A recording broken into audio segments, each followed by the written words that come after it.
Il était en Gambie hier. Le Premier ministre Daniel Kablan-Duncan y représente le président Ouattara, invité aux cérémonies commémoratives du 48e anniversaire de la fête nationale de la République de Gambie.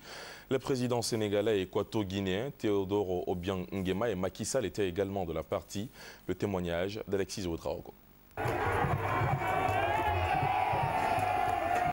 Une parade au son de la fanfare militaire aux côtés de son épouse, chapelet et Coran à la main. Le président gambien Yaya Jammeh salue la population venue nombreuse célébrer le 48e anniversaire d'indépendance de la Gambie.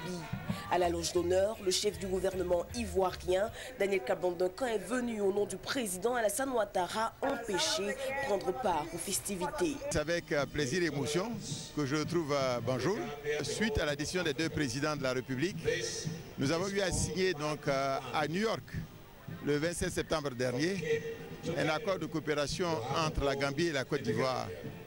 Et le président d'ailleurs de Gambie a souhaité que cette commission mixte se tienne le plus rapidement possible. Et le président gambien nous a indiqué d'ailleurs qu'il sera à Abidjan bientôt pour le sommet de la CEDEAO qui va se tenir les 27 et 28 février prochains. Après la parade des troupes, les coups de canon et les défilés des différents corps de la société gambienne, le président Yaya Jammeh s'est adressé dans son discours aux leaders africains.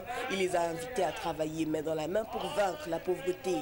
Un autre point important souligné par le président gambien, la nécessité aujourd'hui d'accorder au secteur de l'éducation sur le continent une place de choix. Soulignant que la veille de cette célébration, le Premier ministre ivoirien a été convié par le président gambien à un banquet dans les jardins du palais présidentiel de Banjul. Une occasion pour les deux hommes de s'entretenir sur plusieurs sujets importants, notamment de coopération entre les deux pays.